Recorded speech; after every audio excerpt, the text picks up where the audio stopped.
60대부터 베풀면 절대 안 됩니다. 이 말 충격적이시죠? 하지만 이건 많은 시니어를 만나며 내린 결론입니다.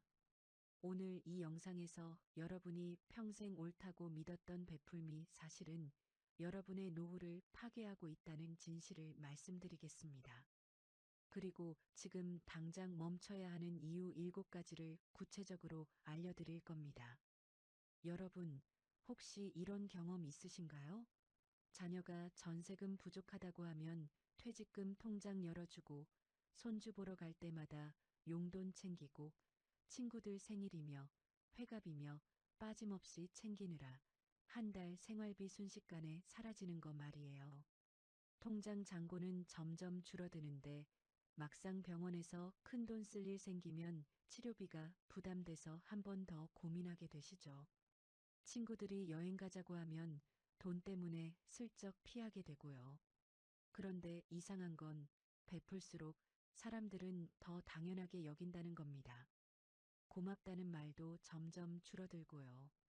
주변에선 이렇게 말합니다. 부모는 원래 그런 거라고 자식한테 베푸는 게 당연하다고요. 베풀지 않으면 인색한 부모, 자식 사랑 없는 부모라는 눈총을 받게 되죠.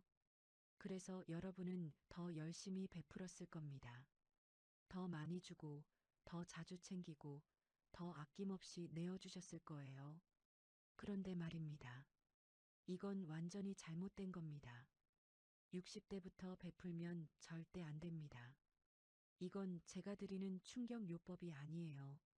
과학적 연구 결과이고 수백 명의 시니어가 경험으로 증명한 진실입니다. 여러분, 이 영상을 끝까지 보시면 왜 지금 당장 베풀물 멈춰야 하는지, 그리고 어떻게 죄책감 없이 나를 먼저 챙길 수 있는지 정확히 아시게 될 겁니다. 자, 그럼 시작하겠습니다. 제가 아는 분들의 이야기를 들려드리겠습니다. 여러분과 똑같은 고민을 하다가 용기 내서 변화를 선택한 분들이에요. 실제 사례를 들어보면 60대부터 베풀면 절대 안 되는 이유를 알 수 있을 겁니다. 첫 번째, 박정숙 선생님, 67세입니다.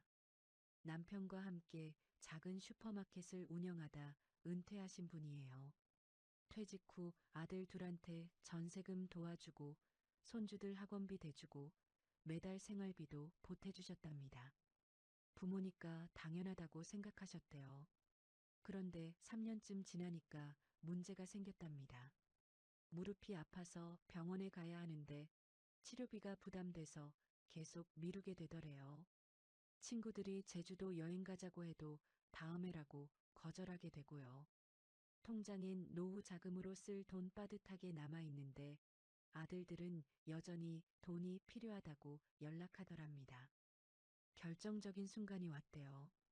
큰아들 집에 갔는데 며느리가 명품 가방을 자랑하는 거예요. 그 순간 박 선생님은 깨달으셨답니다. 내가 아껴서 보태준 생활비를 자식들은 아까워하지 않는구나. 그날 이후 선생님은 단호하게 말씀하셨답니다. 이제부터 용돈 못 준다. 엄마도 살아야 한다. 아들들은 처음엔 섭섭해했지만 선생님은 흔들리지 않으셨어요. 지금 박 선생님은 어떻게 지내시냐고요? 무릎 수술 받으시고 매일 아침 수영장 다니시고 친구들이랑 한 달에 한 번씩 여행 다니신답니다. 그리고 놀라운 건 아들들과의 관계가 오히려 더 좋아졌다는 거예요. 엄마가 건강하니까 우리도 마음 편하다고 하더래요. 선생님 말씀이 이랬습니다. 자식한테 베풀지 마세요. 그게 진짜 자식 사랑입니다. 두 번째, 최동수 선생님 71세입니다. 친구들이 참 많으신 분이고 친구를 좋아하시는 분인데요. 그게 문제였답니다. 친구들 생일 환갑, 칠순, 경조사를 빠짐없이 챙기고 모임도 자주 가지면서 돈도 잘 쓰셨대요. 한 달에 경조사비만 100만 원 넘게 나갔대요. 친구 사이에 예의는 지켜야지라고 생각하셨답니다. 그런데 그 좋아하던 친구들 지인들이 한두 명씩 사기를 치기 시작했대요. 자식에게도 주지 않은 돈을 친구들에게 쓰다가 사기까지 당하신 거예요. 정작 본인은 하고 싶은 거 하나도 못하고 친구들 챙기느라 인생이 다 지나가는 거예요. 결정타는 이거였답니다. 최 선생님이 입원하셨을 때 그렇게 챙기던 친구 중에 병문안 온 사람이 딱 3명이었대요. 나머지는 연락조차 없었고요. 그때 깨달으셨답니다. 내가 베푼 게 다 일방적이었구나. 퇴원하고 나서 선생님은 과감하게 정리하셨어요. 정말 가까운 친구 5명만 남기고 나머지 모임은 다 정리하셨답니다. 경조사도 이 5명 것만 챙기기로 하셨고요. 지금은 어떠시냐고요? 매일 아침 등산하시고 오후엔 도서관에서 책 읽으시고 일주일에 2번은 탁구 치러 다니신답니다. 그 5명 친구들하고는 한 달에 한 번씩 깊은 대화를 나누시고요. 지금이 인생에서 제일 편하고 행복하다고 하세요. 선생님 말씀입니다. 친구 100명보다 진짜 친구 5명이 낫습니다. 다 베풀지 마세요. 세 번째, 이경희 선생님 69세입니다. 시장에서 작은 가게를 하시며 홀로 자식들을 키워냈어요. 그런데 남편이 없고 홀로 벌어서 생활해서인지 오빠들, 언니들이 힘들 때마다 이 선생님한테 쉽게 손을 벌렸거든요. 다른 애들은 남편 눈치, 마누라 눈치 봐서 안 된다고 하면서요. 큰 오빠는 사업자금, 둘째 언니는 병원비, 셋째 오빠는 손주 학비까지. 거절하면 남매가 뭐냐, 피도 눈물도 없다는 소리 들을까봐 다 들어주셨대요. 본인 노후 자금이 바닥나는데도요. 전환점은 이거였답니다. 이 선생님이 허리 디스크로 수술해야 하는데 빌려준 돈을 달라고 하니 나도 지금 어렵다며 거절하더래요. 그동안 오빠한테 2천만 원을 도와줬는데 말이에요. 그날 선생님은 결심하셨답니다. 이제 안 도와준다. 내 몸 내가 챙긴다. 형제들이 뭐라고 하든 상관없다고 마음먹으셨어요. 처음엔 형제들이 섭섭해했답니다. 하지만 6개월쯤 지나니까 형제들도 더 이상 손 벌리지 않더래요. 오히려 내가 건강해야 우리도 안심이다라고 하더랍니다. 지금 이 선생님은 허리 수술 잘 받으시고 매일 스트레칭 하시고 요가 배우러 다니신답니다. 통장에도 여유가 생겨서 하고 싶은 거 하며 사신대요. 형제 때문에 내 인생 망치지 마세요. 돈 빌려주고 절대 좋은 소리 못 듣습니다라고 당부하시더라고요. 여러분, 이 세 분의 공통점이 뭔지 아세요? 베풀물 멈췄더니 인생이 시작됐다는 겁니다. 여러분도 할 수 있습니다. 그런데 이게 단순히 개인의 경험만은 아닙니다. 실제로 과학적 근거가 있어요. 먼저 통계를 보시죠. 우리나라 65세 이상 노인 빈곤율 얼마나 되는지 아세요? OECD 국가 중에서 1위입니다. 거의 40%가 넘어요. 10명 중 4명이 가난하게 노년을 보내고 있다는 겁니다. 왜 그럴까요? 자녀에게 다 주고 형제 돕고 친구 챙기느라 정작 본인 노후 자금은 바닥나기 때문입니다. 돈이 많은 사람은 오히려 남에게 돈을 잘 쓰지 않습니다. 베풀미 미덕이라고 배웠지만 그 베풀미 여러분을 빈곤하게 만들고 있는 겁니다. 통계청 자료를 보면 60대의 평균 기대여명이 23년이 넘습니다. 여러분, 앞으로 20년 넘게 더 사셔야 해요. 이 긴 시간을 건강하게, 존엄하게 살려면 돈이 필요합니다. 병원비, 생활비, 여가비 다 합치면 최소 몇억 원이 필요하다는 연구 결과도 있어요. 그런데 지금 베풀고 계시면 10년 후에는 어떻게 되시겠어요? 자녀한테 손 벌려야 합니다. 그게 진짜 자녀한테 짐 되는 겁니다. 심리학자 에릭 에릭슨이라고 아시나요? 이분이 인간의 발달 단계를 연구했는데 노년기에 가장 중요한 과업이 뭔지 아세요? 자아 통합입니다. 쉽게 말하면 내 인생을 정리하고 나로서 살아가는 거예요. 남 위에 희생하는 게 아니라요. 이게 무슨 뜻이냐? 60대는 이제 나를 위해 살아도 되는 나이라는 겁니다. 아니, 나를 위해 살아야 하는 나이예요. 그래야 정신적으로 건강하고 진정한 자아 통합을 이룰 수 있다는 게 심리학의 결론입니다. 60대부터는 나를 먼저 챙기세요. 이건 이기심이 아니라 생존이고 지혜입니다. 그럼 이제 구체적으로 베풀지 않고 나를 먼저 챙길 수 있는 구체적인 실천 방법 7가지입니다. 첫 번째, 자녀에게 주던 용돈을 당장 중단하세요. 매달 자녀 통장에 넣어주던 돈, 이번 달부터 끊으세요. 자녀가 30대, 40대면 이미 어른입니다. 스스로 벌어서 살아야 해요. 여러분이 30대였을 때 부모님한테 용돈 받았나요? 안 받으셨죠? 그런데 왜 우리 자녀들은 받아야 합니까? 용돈을 끊으면 처음에는 자녀가 서운해할 수 있어요. 하지만 괜찮습니다. 한 달, 2달 지나면 적응해요. 오히려 자녀들이 더 성장합니다. 스스로 해결하는 힘이 생기거든요. 구체적으로 어떻게 하냐고요? 이번 달 말일에 자녀한테 전화하세요. 이제부터 엄마 아빠도 살아야 해서 용돈 못 준다. 미안하다고 정중하게 말씀하시면 됩니다. 길게 설명할 필요 없어요. 그리고 다음 달부터 자동이체 끊으시면 됩니다. 그 돈으로 뭐 하냐고요? 여러분 통장에 넣어두세요. 병원 갈 때, 친구 만날 때, 여행 갈 때 쓰시는 겁니다. 그게 정상입니다. 두 번째, 손주 용돈을 대폭 줄이세요. 손주가 예쁜 건 당연합니다. 그런데 볼 때마다 용돈 주고, 선물 사주고, 학원비 대주는 건 과합니다. 손주 키우는 건 손주 부모 책임이에요. 할아버지, 할머니 책임이 아닙니다. 앞으로는 명절하고 생일 딱 2번만 챙기세요. 그것도 큰돈 말고 10,000원, 20,000원이면 충분해요. 초등학생한테 10만 원씩 주실 필요 없습니다. 그러면 아이도 돈의 가치를 몰라요. 평소에 손주 만날 때는 용돈 대신 시간을 주세요.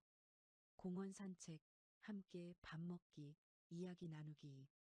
이게 진짜 사랑입니다. 돈으로 사랑 표현하지 마세요. 며느리나 사위가 뭐라고 하면요. 우리도 살기 빠듯해서 그래라고 당당하게 말씀하세요. 할 수 있습니다. 세 번째, 경조사 범위를 과감하게 축소하세요. 친구, 친척, 지인 경조사 다 챙기시죠? 그거 이제 정리하세요. 진짜 가까운 사람, 평소에 자주 만나고 진심으로 걱정해주는 사람 딱 10명만 정하세요. 10명도 많습니다. 나머지는 과감하게 끊으시는 겁니다. 친한 사람이 아니라 아는 사람의 경조사까지 다 챙기는 돈이면 여러분이 1년 동안 취미 생활하고도 남아요. 진짜 가까운 10명만 깊게 사귀세요. 그 사람들하고 한 달에 한 번씩 만나서 밥 먹고 이야기 나누세요. 100명 안부 묻는 것보다 10명하고 진심 나누는 게 100배 낫습니다. 네 번째, 물질 대신 시간으로 사랑을 표현하세요. 자녀한테, 손주한테, 친구한테 뭔가 줘야 한다는 강박 버리세요. 선물 안 줘도 됩니다. 대신 함께 시간을 보내세요. 자녀 집에 갈 때 빈손으로 가세요. 과일, 고기 들고 갈 필요 없어요. 대신 손주하고 놀아주고, 며느리 이야기 들어주고, 아들하고 산책하세요. 이게 진짜 선물입니다. 친구 생일이면 비싼 선물 대신 진심이 담긴 문자를 쓰세요. 그동안 고마웠다. 앞으로도 건강하자고요. 진심이 담긴 글이 10만 원짜리 선물보다 훨씬 값집니다. 물질로 관계 유지하려고 하지 마세요. 돈 떨어지면 관계도 떨어집니다. 진심과 시간으로 쌓은 관계는 평생 갑니다. 여러분은 이미 충분히 베푸셨어요. 이제는 마음만 나누셔도 됩니다. 다섯 번째, 건강에 투자하는 걸 최우선으로 하세요. 베풀던 그 돈, 이제 건강검진, 치과, 운동, 영양제에 쓰세요. 60대부터는 건강이 재산입니다. 건강 잃으면 돈 있어도 소용없어요. 종합검진 받으세요. 비용 부담되면 국가건강검진이라도 꼭 받으시고요. 치아도 관리하세요. 임플란트 필요하면 미루지 말고 하세요. 나중에 더 비쌉니다. 운동도 시작하세요. 헬스장 등록하거나 수영 배우거나 요가 클래스 등록하세요. 한 달에 10만 원이면 충분해요. 이게 자녀 용돈보다 100배 중요합니다. 여러분이 건강해야 자녀한테 짐 안 됩니다. 병들어서 자녀한테 손 벌리는 것보다 건강하게 독립적으로 사는 게 진짜 효도받는 겁니다. 지금 건강에 투자하세요. 외롭지 않습니다. 6번째, 노후 자금을 절대 사수하세요. 통장 비밀번호, 자녀가 알고 있으면 당장 바꾸세요. 통장 관리 여러분이 직접 하세요. 자녀 명의로 된 계좌 있으면 다시 여러분 명의로 바꾸시고요. 자동이체 내역 점검하세요. 자녀 카드가, 자녀 보험료, 손주 학원비 자동이체 되고 있으면 다 끊으세요. 여러분 돈은 여러분 것입니다. 앞으로 20년, 30년을 살아야 해요. 지금 있는 돈으로 그 긴 시간을 버텨야 합니다. 계산해 보세요. 한 달에 200만 원씩 쓴다고 하면 1년에 2,400만 원이에요. 20년이면 4억 8천만 원입니다. 지금 통장에 그만큼 있으세요?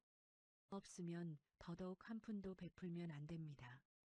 자녀한테 미안한데 엄마 아빠도 살 돈이 빠듯하다고 솔직하게 말하세요.